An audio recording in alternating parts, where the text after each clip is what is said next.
Hello, everyone. My name is Josh Chen. I'm a digital pedagogy intern working with the Learning Design and Technology team at UVA. In a previous video, I walked through a sample course site created using Microsoft Teams.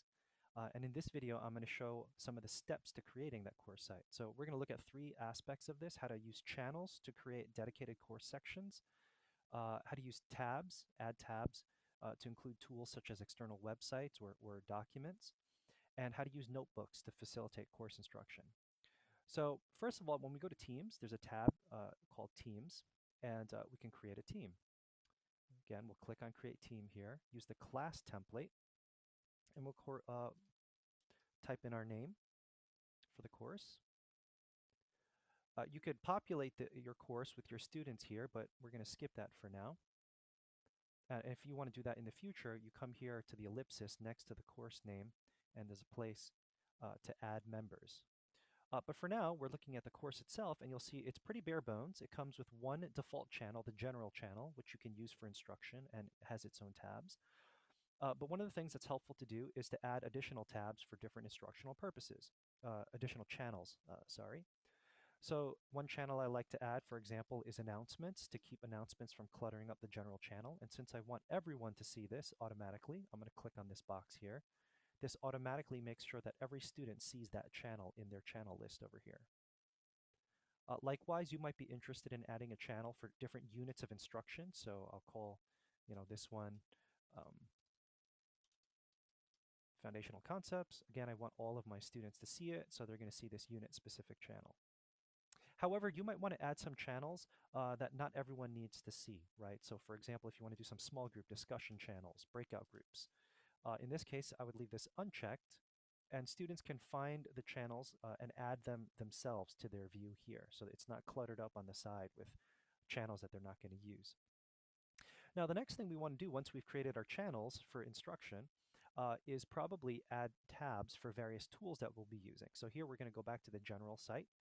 And there are a number of things you can put in tabs. So for example, if I want to upload uh, files, any kinds of resources you want to upload, hold on, got to do this again, would go here, like a syllabus, which is what I'm going to upload here, or course readings, or uh, any kind of class materials. So I'm uploading a syllabus here, but one of the things, you can also upload PowerPoint files and things like that. One of the things you can add as a separate tab is physical documents. So for example here, I'm going to do a PDF. And now that I've had it uploaded in files, I can find whatever documents are in files and actually directly link them in the tab. And if I do that, students will automatically see it. Oh, I forgot to rename this. So let's rename this syllabus.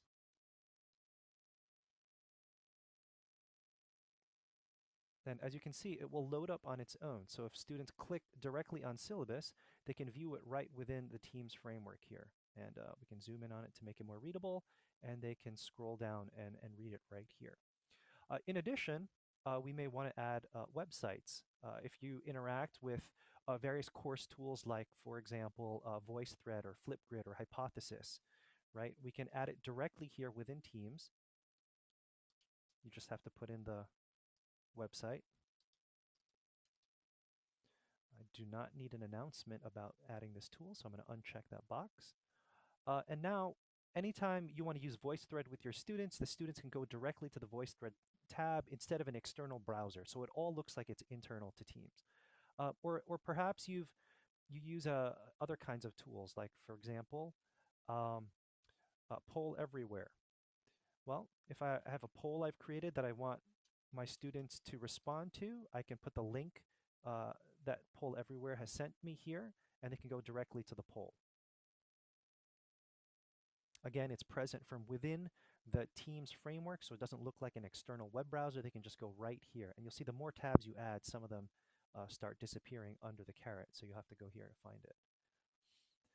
In addition to creating tabs and creating channels, you might want to populate the notebook, which is one of the helpful things for navigating the course, offering directions for course instruction, designing collaborative activities, and each unit channel has its own notebook. So let's say we go to Unit 1, and we go to the notebook there. We want to be able to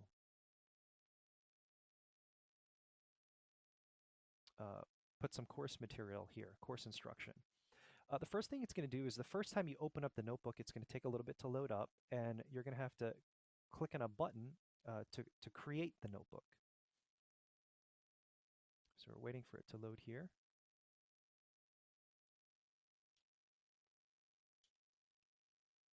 So we'll click on Start Collaborating, and that creates a collaborative notebook that students can access as well as you, so they can also change what's on here.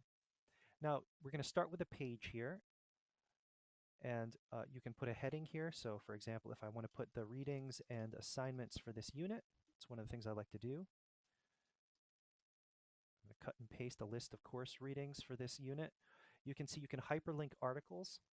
You can put other things here. You can also directly link this to, if I right click, to any files that I have here, and I could paste the link here. You'd have to first upload the file into Files, then go to the ellipsis next to the file, the 3 dots, it looks like this, where it'll say you can copy the link. And then you bring that link over here, right click here, link it, and you would paste the link to it here, and then this would go directly to the file. Let's say I also want to let them know what assignments they have. I could list that here as well. Now, in addition to a page listing, readings and assignments, you might want to add pages for other things, right? So another page I like to add is for in-class activities, like things we will be doing together in class. And again, you can put things that you'll be going through. For example, I can let them know there are going to be PowerPoint slides. Again, I can directly link this to files if I've uploaded the PowerPoint slides. If I want them to watch a video, I can link the YouTube video here, right?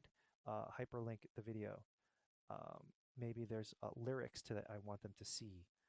Now, sometimes when you copy and paste these YouTube video, the video links, it'll just show as a link, and sometimes it will actually also directly embed a version of the video here. So it's not doing it for me right now, but this is a way you can use notebooks to populate links to activities. In addition, maybe you want to create a collaborative activity